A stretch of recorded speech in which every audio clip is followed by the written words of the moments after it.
very much, Mr. Speaker. Mr. Speaker, a public fatality inquiry describes an elderly man with dementia dying on a weekend because he choked on a napkin, went into respiratory distress, and had a heart attack.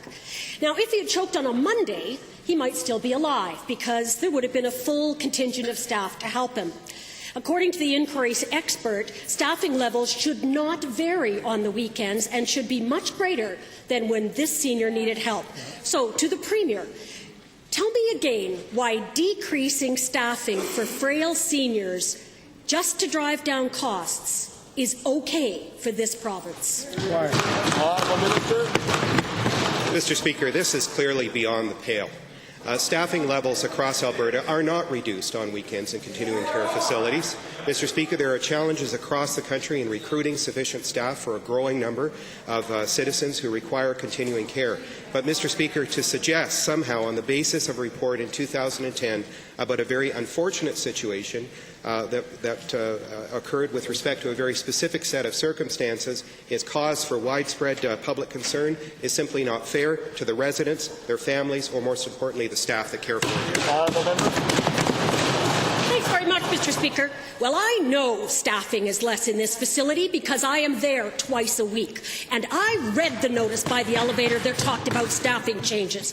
My heart skipped a beat this morning when I read that because the facility where this man died is the facility where my mother lives. So please, tell me and everyone else in Alberta that has someone, a family member in care, why are seniors paying such an awful price for being frail and for getting old in Alberta?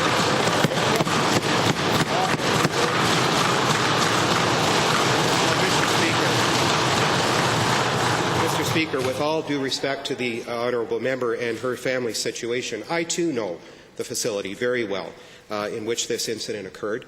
And, Mr. Speaker, I can tell you that as a result of the move to patient-based funding across this province, staffing levels in many facilities have increased over the last year and a half in order to meet the needs of their particular residents. Equally, and more recently, staffing levels have been adjusted downward in other facilities where the same level of care is not required for the residents in care at that particular point in time. Mr. Speaker, this is a system that we watch closely. We believe it reflects a good intent and policy on the part of Alberta Health Services to allocate staffing resources appropriately. Honourable member. Thanks very much, Mr. Speaker. Well, given that on March 11th, I said the government was playing a game of risk and timing with seniors in long-term care because staff ratios are important, particularly at night or on weekends when people get sick, throw up, and can't turn over because then they choke. So how is this honouring our parents, our elders?